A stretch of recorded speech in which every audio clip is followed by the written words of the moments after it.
Welcome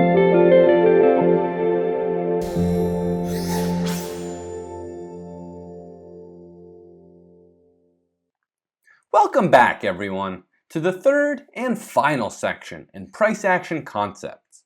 Today, we're going to be learning about classical chart patterns, what they are, what they look like, and how we can create trading setups based on these patterns. So let's jump right in, shall we? First things first, with all of these patterns that we talk about today, I want you to keep in mind the first bullet point. Classical chart pattern identification is a very subjective process. What I mean by this is that each trader will already have a preconceived notion of what kind of trend a market is in. Therefore, traders will tend to see patterns that help confirm their bias. Now, this is why objectivity and emotional control is key when it comes to trading. By being objective in our analysis, we learn to let price action dictate the market, not our subjective will. Next, I want to touch on the fact that all the patterns we discussed today should only be traded after completion. We'll get into what I mean by this in just a bit, but I really want to reinforce that as traders, we want to be reactive, not anticipatory. We'll remember from the previous course that we are not fortune tellers with crystal balls. We are statistical risk takers. Let patterns form and complete before we start trading the active setup that follows. Anticipating a chart pattern is a very risky as well as costly process. In the last section, Tripp went into great detail about how we can use volume to confirm our biases as well as our trading setups. As it pertains to classical chart patterns, we'll want to let volume guide our decision making as well as our execution process. If the volume profile of a specific pattern just doesn't seem to line up, we'll want to move with caution as well as size our setup appropriately given the lack of confluence. Ultimately, classical chart patterns can help us define clear trading setups, technical targets, invalidation points, as well as levels for executing entries or exits. So now that we have the gist of things, let's move on and take a look at some of these classical chart patterns. The first pattern I want to discuss is the rising wedge. This can be both a continuation or reversal pattern, depending on where it occurs in the trend.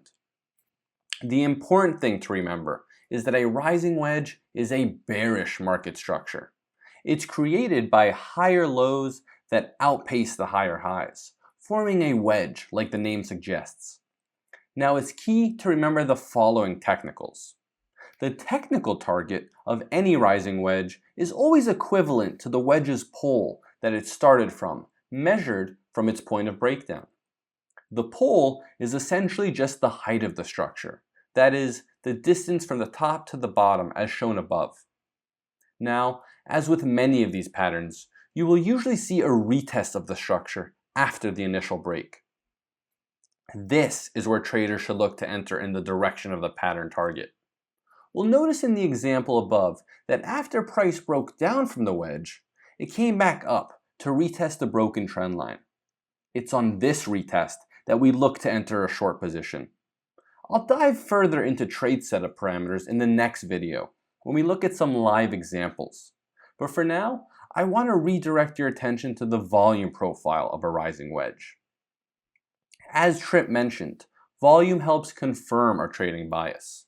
In a rising wedge pattern, you want to see volume gradually drop off as price makes higher lows and higher highs. This descending volume profile tells us that price is consolidating. Once price breaks down, we'll want to see a spike in volume as confirmation that sellers are present and ready to wrestle control from the buyers. This descending volume and subsequent spike will be used as a gauge for every classical chart pattern we look at. Remember, volume is used as confluence, that there are real buyers or sellers present that lead to a chart pattern's completion. Now let's move on and talk about the other kind of wedge. Let's talk about the falling wedge. The falling wedge is a bullish market structure. It can be either a continuation or a reversal pattern, depending on its place within the trend. It follows the same rules as a rising wedge. The technical target is equivalent to the height of the pole from the breakout. Furthermore, we want to see descending volume occur as price makes lower lows and lower highs. This signals that consolidation is occurring. Once again, we'll want to look for a spike in buying to confirm a potential breakout. Now, you'll notice in this example that this falling wedge went to target without providing us a retest from which to enter the market. That's just how it goes sometimes. As traders, we will often miss trades by reacting instead of anticipating chart patterns. And guess what? That's completely okay. If you'll remember from our risk management module, the preservation of capital comes before profitability. Our goal is to live to trade another day. Missing trades just comes with the territory. Now, let's switch gears and talk about the head and shoulders pattern. The head and shoulders is a reversal pattern. That means you should only find it at the top of a trend. A head and shoulders pattern is identified by a high, followed by a higher high, and lastly with a lower high. A neckline is drawn from the bottom of the two shoulders. The target of a head and shoulders reversal is equal to the distance from the head to the neckline. Don't worry if it seems a little confusing at first. The key to remember here is that volume profile should once again start declining from the left shoulder. Now, in order for us to confirm the pattern, we'll want to see a spike in volume as we start to drop off from the right shoulder. If we don't see it, we can't assume the head and shoulders is valid. As we'll notice in the example, this is what a failed head and shoulder pattern looks like.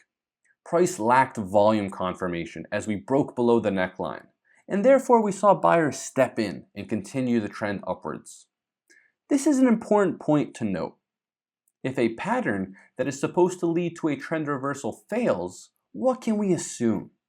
Well, since trading is binary, that is, price can only go up or down, if a reversal pattern fails, we can assume price will continue in the direction of the trend. Now, that doesn't mean we trade in the opposite direction of a failed pattern, but this is why we wait for confirmation, so that we can reduce the likelihood of being on the wrong side of the market. With that said, let's look at what a proper bullish reversal pattern looks like. Let's take a look at an inverse head and shoulder pattern. This pattern is exactly what it sounds like, the opposite of a head and shoulders. In this pattern, you have a low, followed by a lower low, followed by a higher low. These form the shoulders and head. The neckline is drawn from the highs of the shoulders. Similarly, the inverse head and shoulders target is equal to the distance from the head to the neckline. As we can see in the example above, a descending volume profile is key until we get a spike towards that right shoulder. This confirms our pattern, at which point we'll want to look for neckline retests or SR flips in order to trade this pattern. Remember, this is a bullish reversal pattern, so you should only be looking for these at the bottom of a downtrend. Now, let's flip gears and talk about triangles. Here we have a descending triangle. This can be a reversal pattern as well as continuation. The probability of a breakdown or breakout is relatively equal, and therefore we'll want to wait for a retest of some kind before attempting to trade this pattern in any direction. A descending triangle is identified by lower highs and relatively equal lows. The target is equal to the height of the triangle, similar to the poles from the wedge formations. You'll notice here that as with most of these structures, they are rarely perfect and sometimes form within zones rather than hard trend lines. The key once again is to wait for confirmation before trading this or any of the patterns we mentioned so far. Next, we have an ascending triangle. Just as its name suggests, it is identified by higher lows and relatively equal highs. It is not uncommon to see deep retests or messy volume profiles when it comes to most triangles.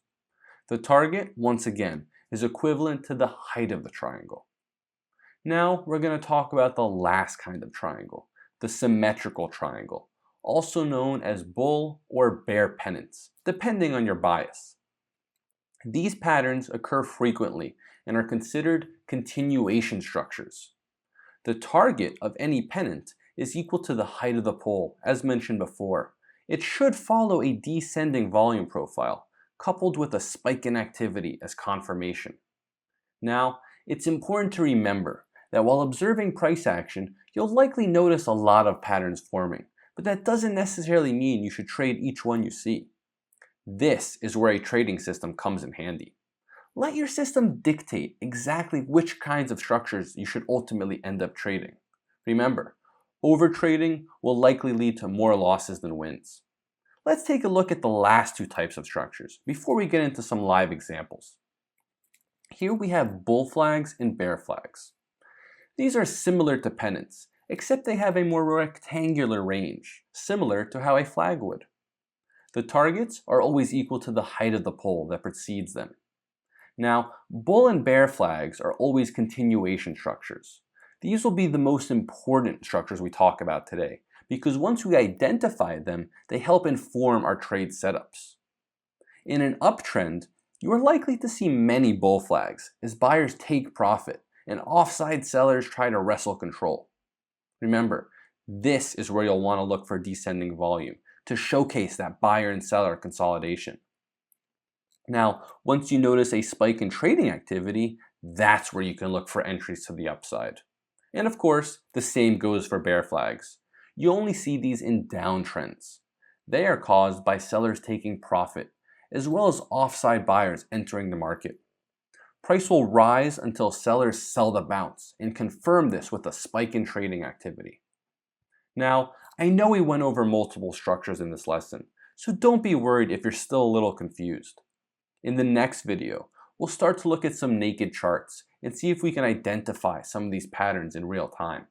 Remember, if some of these patterns don't speak to you or seem too tough to identify, that's absolutely okay.